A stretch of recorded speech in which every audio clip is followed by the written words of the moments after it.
এই ভিডিওতে আমরা সলভ দেখার চেষ্টা করব 2020-21 সাল মানে একদম রিসেন্টলি হয়ে যাওয়া বইয়ের ভর্তি পরীক্ষা 2020-21 সেশনের ভর্তি পরীক্ষার কেমিস্ট্রি পার্টটা। ঠিক আছে, অলরেডি তোমরা আমার চ্যানেলে ম্যাথ পার্টের 1 থেকে 14 পর্যন্ত সবগুলো ম্যাথের সলভ পাবা। ঠিক আছে, তো আমরা এখন কেমিস্ট্রিটা স্টার্ট করতেছি। এখানে আমরা 4টা সলভ দেখার চেষ্টা করব। একদম প্রথমে যে প্রশ্নটা আছে, এর আগে বলে নেই, চ্যানেলে নতুন হলে অবশ্যই সাবস্ক্রাইব করবা আর একটা লাইক দিবা, ফ্রেন্ডের সাথে প্রচুর পরিমাণে শেয়ার করবা। ঠিক আছে, তো 1 নম্বরে যে প্রশ্নটা আছে তোমাকে কি বলতেছে যে রিডবার্গের সমীকরণটা লিখো। তো রিডবার্গের সমীকরণ আমরা একদম ছোট থাকতে অবস্থা থেকে পড়ে আসছি, মানে ইন্টারভিউ ওঠার পর থেকে পড়ছি। আর এইচ সমান 1/λ সমান কি ছিল, আর H 1/n1 square minus 1/n2 square. Okay, রিডবার্গের সমীকরণটা কি ছিল, 1/λ সমান RH 1/n1 square minus 1/n2 square. তো তোমাকে এখানে বলছে রিডবার্গের সমীকরণটা লিখো। এটা লিখলেও তোমাকে 2, 3 কিছু একটা দিয়ে দিবে। তো তারপর তোমাকে বলতেছে বামার সিরিজের একটা ইলেকট্রন বিকিরণে n = 4 অরবিটাল থেকে স্থানান্তরিত হয়েছে। তো তোমাকে বলছে যে কত তরঙ্গদৈর্ঘ্যের আলো নির্গত হবে। ওকে, তো আমরা জানি যে রিডবার্গের যে পার্টটুকু আছে ওইখানে আমরা কি করছিলাম, আলো মানে বিকিরিত আলোটাকে আমরা টোটাল 5 থেকে 6টা ভাগে ভাগ করছিলাম। প্রথম সিরিজটার নাম ছিল লাইম্যান সিরিজ, তারপরে ছিল বামার, তারপরে ছিল প্যাসচেন, তারপরে ছিল ব্র্যাকেট, তারপরে ছিল ফান্ড, আর একদম 6 নম্বরে যেটা ছিল হ্যামফ্রে। ওকে, তো এখানে আমি লেখার চেষ্টা করছি লাইম্যান, বামার, প্যাসচেন, ব্র্যাকেট, ফান্ড আর হ্যামফ্রে। তো এটাকে আমরা কিসের উপর ভিত্তি করে মেইনলি ভাগ করছিলাম, আমরা জানি যে কি অনেকগুলো অরবিটাল আছে। আমরা জানি যে কি হয়, ইলেকট্রন যখন উচ্চতর কক্ষপথ থেকে নিম্নতর কক্ষপথে লাফ দেয় তখন শক্তি কি করে, বিকিরণ করে। আর এই বিকিরণটা আমরা কি আকারে দেখি, বিভিন্ন বর্ণালী আকারে দেখি। এখন এরা কি রকম বিকিরণ করতেছে এটার উপর ভিত্তি করে, মানে কোন কক্ষপথ থেকে কোন কক্ষপথে লাফ দিতেছে এটার উপর ভিত্তি করে আমরা কয়টা সিরিজে ভাগ করছি, 6টা। ঠিক আছে, উচ্চতর কক্ষপথ থেকে যদি 1 নাম্বার কক্ষপথে লাফ দেয় এটাকে আমরা বলি লাইম্যান সিরিজ। আর উচ্চতর কক্ষপথ থেকে যদি 2 নাম্বার কক্ষপথে লাফ দেয় তাহলে আমরা এটাকে বলি বামার সিরিজ। 3 নাম্বারে দিলে তাকে কি বলবো, প্যাসচেন। 4 নাম্বারে দিলে বলবো ব্র্যাকেট। 5 নাম্বারে লাফ দিলে এটাকে বলবো ফান্ড। আর 6 নাম্বারে কি বলবো, হ্যামফ্রে। তো আমাদের প্রশ্ন এখানে ইন্ডিকেট করা আছে কোন সিরিজ, বামার সিরিজ। তার মানে উচ্চতর কক্ষপথ থেকে অবশ্যই সে কয় নাম্বার কক্ষপথে লাফ দিবে, 2 নাম্বারে। এখন উচ্চতর কক্ষপথ বলতে এখানে ওরা ফিক্স করে দিয়েছে কয় নাম্বার কক্ষপথ থেকে, 4 নাম্বার। তাহলে 4 নাম্বার হচ্ছে এটা ধরো। ঠিক আছে, n = 4, এটা হচ্ছে 4 নাম্বার।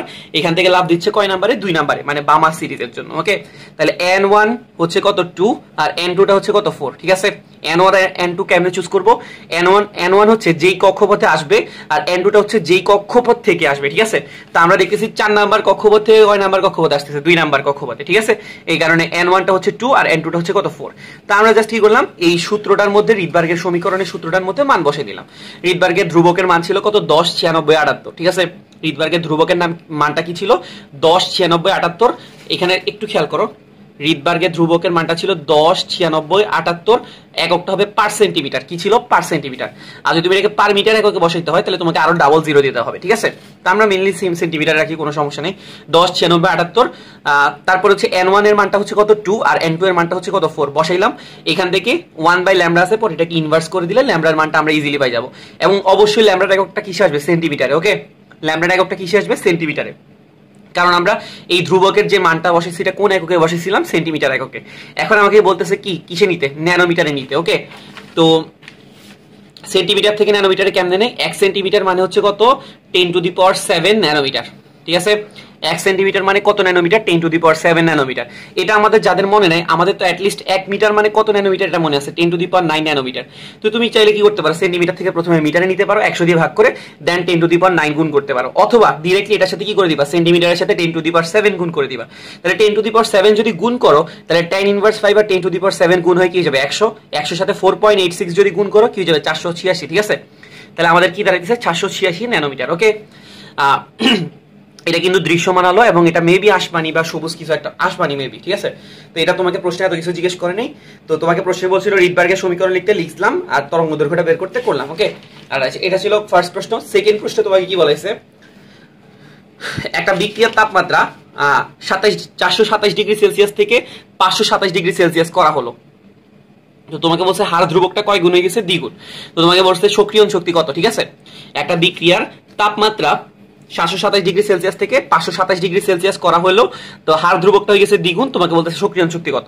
তো এটা হচ্ছে মেইনলি আরহেনিয়াসের বিক্রিয়ার হার বের করার একটা ফর্মুলা ছিল, কে সমান সমান, মেইনলি ফর্মুলাটা এখান থেকে আসছে, কে সমান সমান a e divided by k RT। এই ফর্মুলাটা থেকে আমরা কি করছি, একটা ফর্মুলা ডিরাইভ করছিলাম, ln k2/k1 সমান সমান EA/R 1/T1 - 1/T2। তো অনেকে এই ফর্মুলাটাকে লন দিয়ে না মুখস্থ করে লগ দিয়ে মুখস্থ করে। তো লগ k2/k1 যদি হয় তখন এখানে একটা 2.303 আসবে। কত আসবে? একটা 2.303। তো আমি লগ আনি নেই, আমি লন দিয়ে ফর্মুলা লিখতেছি, ঠিক আছে? লগ দিয়ে লিখো, লন দিয়ে লিখো, কোনো সমস্যা নেই, আনসার সেম আসবে। তো লন k2/k1 সমান সমান EA/R 1/T1 - 1/T2। আচ্ছা T1 হচ্ছে এই তাপমাত্রাটা কত, 427 ডিগ্রি, এটাকে কেলভিনে নিছে, 273 যোগ করছে কি কত গেছে, 700 কেলভিন। এটা হচ্ছে কত, 527 ডিগ্রি সেলসিয়াস। এটার সাথে যখন আমি 273 যোগ করছি কত হয়ে গেছে, 800 কেলভিন, ঠিক আছে? তো তোমাকে বলছে হার ধ্রুবকটা কত গুণ হয়ে গেছে, দ্বিগুণ। তাহলে k2 সমান সমান কত, 2k1। মানে নতুন হার ধ্রুবকটা হচ্ছে পুরাতন হার ধ্রুবকের কয় গুণ, 2 গুণ। পুরাতনটাকে আমরা k1 ধরছি, নতুনটাকে k2 ধরছি, তাহলে k2 সমান সমান 2k1। এখন আমরা এখানে জাস্ট মান বসেছি, k2 এর মানটা হচ্ছে কত, 2k1 বসাইলাম, k1 কি হলো কাটা, EA/ হচ্ছে কত, আর এর মান হচ্ছে 8.314, 1/T1, T1টা হচ্ছে কত 700, T2টা হচ্ছে কত 800, ঠিক আছে? তো পরে জাস্ট নরমাল এখানে k1 কাটা গেছে, ln 2 আসতেছে, তুমি ক্যালকুলেটর দিয়ে মানটা বের করে পাইলা এত জুল, ঠিক আছে? তো তুমি চাইলে আনসারটাকে জুলে রাখতে পারো, কিন্তু বইয়ে দেখবে যে ম্যাক্সিমাম আনসার কিলো জুলে রাখছে, তো তুমি 1000 দিয়ে ভাগ করে কিলো জুলে নিতে পারো, কোনো সমস্যা নেই। জুলে রাখলেও মার্ক পাবা, কিলো জুলে রাখলেও মার্ক পাবা, ওকে? তো আশা করি বুঝতে পারছি, কোনো সমস্যা নেই। থার্ড যে ম্যাথটা ছিল, এই ম্যাথ না, মেইনলি তোমাকে একটা জিনিস জানতে চাইছে, নিম্নোক্ত পারমাণবিক সংখ্যা বিশিষ্ট মৌলের ইলেকট্রন বিন্যাস করতে বলছে এবং পর্যায় সারণীতে অবস্থান নির্ণয় করতে বলছে।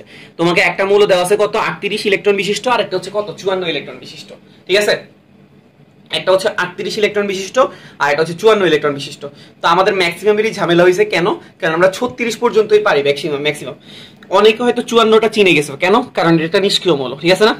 আমরা তো জানি যে নিষ্ক্রিয় মৌলকে কে আছে, হিলিয়াম আছে, নিয়ন আছে, এরপর আছে কে, আর্গন, এরপর আছে ক্রিপ্টন, এরপর আছে জেনন আর রেডন অ্যাক্সন, ওকে? তো অনেকে কি করছে, জেনন এই 54 নাম্বার মূলটা যে, মানে 54 নাম্বার মূলটা যে জেনন, এটা অনেকে ধরে ফেলতে পারছে। তো 38টা ধরতে অনেকের সমস্যা হচ্ছে, যারা ধরতে পারছে কোনো সমস্যা নেই।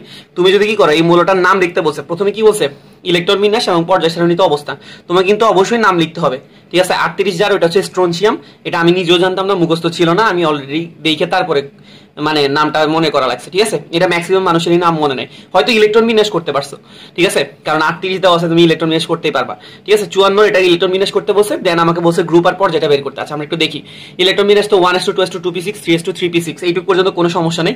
এটা হচ্ছে কয়টা গেছে, ইলেকট্রন 18টা, ঠিক আছে? ইলেকট্রন এই 3p এর পরে কোথায় যায়, 4s এ যায়, তারপর 4s এ কয়টা ঢুকছে, 2টা, ঠিক আছে? তাহলে 18 আর 2 কত গেল, 20। এরপরে 4s থেকে কোথায় যাবে, 3d তে, তাহলে 20 আর 10 কত, 30। 4s ফিল আপ করছে, দেন কোথায় যাবে, 4p তে, ঠিক আছে?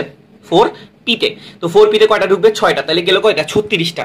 এখন 4d থেকে যাবে নাকি 5s এ যাবে, তুমি তো এটাকে এভাবে বের করতে পারো, 4d তে যাবে নাকি 5s এ যাবে, তুমি কিভাবে বের করবা, n+l থেকে চেক করে।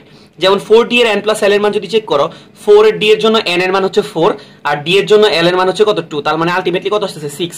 আর 5s এর যদি তুমি n+l চেক করো, 5+s এর জন্য l এর মান হচ্ছে কত, 0, তাহলে এখানে আসছে কত, 5। তার মানে এখানে n+l এর মান 5, আর এখানে n+l এর মান হচ্ছে কত, 6। তাই ইলেকট্রনটা প্রথমে কোথায় প্রবেশ করতেছে, 5s এ, ঠিক আছে? আর যদি এক্সট্রা ইলেকট্রন থাকতো, তাহলে দেখো আমাদের এইটুক পর্যন্ত কত চলে গেছিল, 30টা ইলেকট্রন চলে গেছিল, সরি 36টা, আর বাকি আছে কয়টা, 2টা। এখানে 2টা ঢোকার পরে কি হচ্ছে, 38টা ফিল আপ হয়ে গেছে, ঠিক আছে? যদি আরেকটা এক্সট্রা ইলেকট্রন থাকতো, এটা কোথায় যেত, 4d তে যেত, ঠিক আছে? আচ্ছা আশা করি আমরা বুঝতে পারছি। এখানে জেননেরটা দিকে চেক করো, জেননে কিন্তু 38 থেকে বেশি আছে, তো এইটুক পর্যন্ত তো সেম থাকবে, এটা আমরা জানি।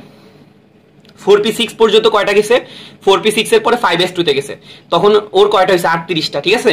এবার বলছিলাম যে 5s2 তে যাওয়ার পরে সে কোথায় যাবে, 4d তে, 38টা 10টা কয়টা হয়েছে, 48টা। এরপরে কোথায় যাবে, 5p তে, তো 48 আর 6 কত, 54, ঠিক আছে? এটা ছিল জেননের ইলেকট্রন বিন্যাস, আশা করি আমরা বুঝতে পারছি। তুমি যেখানে আটকে যাবো ওখানে n+l দিয়ে চেক করে নিবা।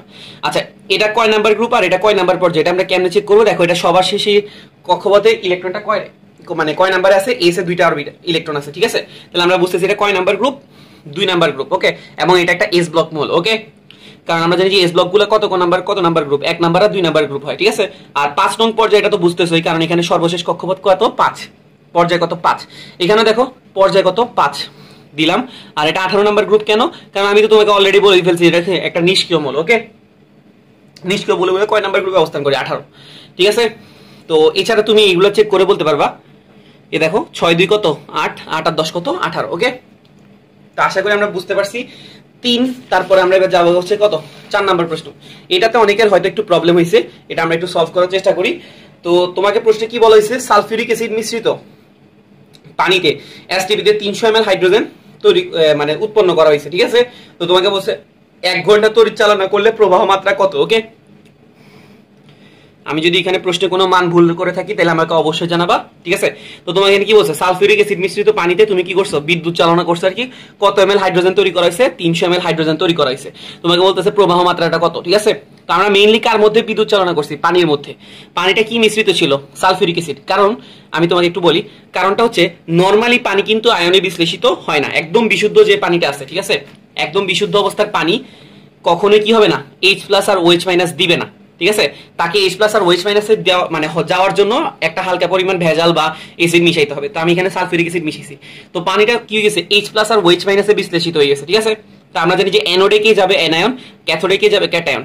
তো অ্যানোডে OH- গেছে, আর অ্যানোডে কি হয়, জারণ হয়। জারণ মানে ইলেকট্রন ত্যাগ করা।